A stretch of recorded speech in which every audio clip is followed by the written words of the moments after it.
Hey, I am so incredibly excited today because I'm sitting here with Barbara Walters and we're in Manhattan, and the reason why we're here is because she has just written a memoir about her incredible and inspiring life. It is a page-turner that spans decades, and as I was reading this, one of the things that I was really struck by was wondering, what was it like to write this memoir? I decided early on that if I was going to do it, it was going to be very personal. I worry that it may be too personal. Was that a difficult decision? Yes, it was, because at one point I was going to call the book Sister instead of Audition. After your sister? After my sister Jackie, who was 3.5 years older and who was called at the time mentally retarded.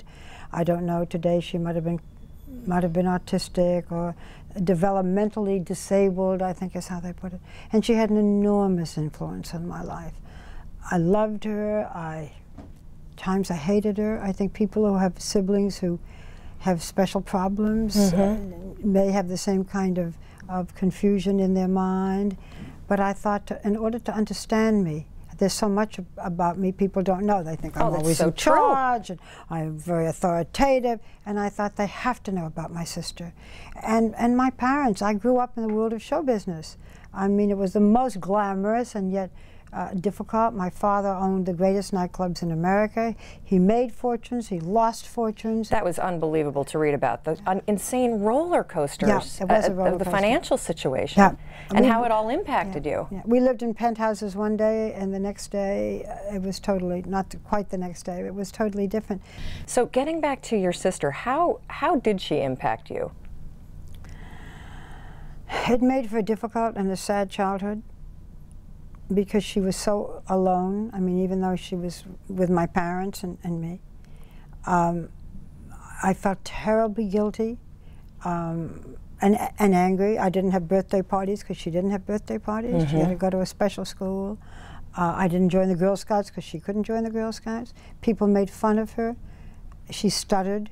She was very pretty. You'll see pictures in the book. I'm so glad you included pictures of her in here.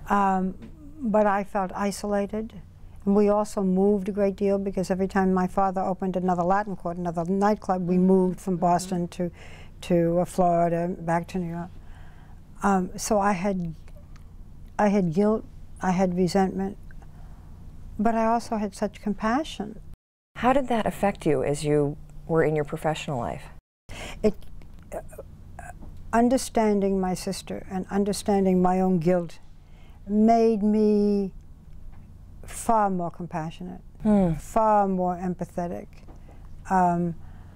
My daughter runs a therapeutic wilderness program for adolescent girls in crisis.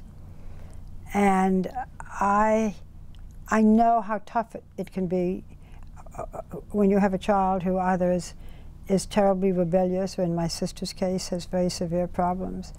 And I think this was something I communicated to my daughter, so that she also has this understanding that that you can develop, but which I had from my earliest days. Wow.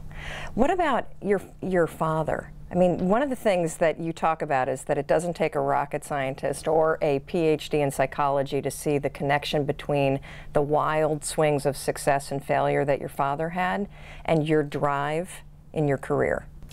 Well, my father was enormously successful. He was very famous at the time, Lou Walters. I was known as Lou Walters' daughter.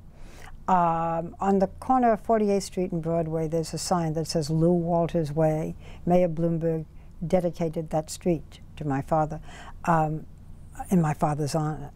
And it's where the Latin Quarter was. And it was, on the surface, very glamorous. Opening nights, I knew every big star, I could do their acts and so forth. On the other hand, I wanted my father to be home. I didn't want to spend every birthday, every Christmas, every Thanksgiving at the Latin Quarter. And the fluctuations in his fortune, I knew I had to keep working. Young people say to me, oh, I'd like to be you, I'd like your life. And I say, you have to take the whole package. This is the whole package. Now, there are also the celebrities and the murderers and the presidents and the heads of state and Fidel Castro and Monica Lewinsky and all the things that had to do with the highlights of my career.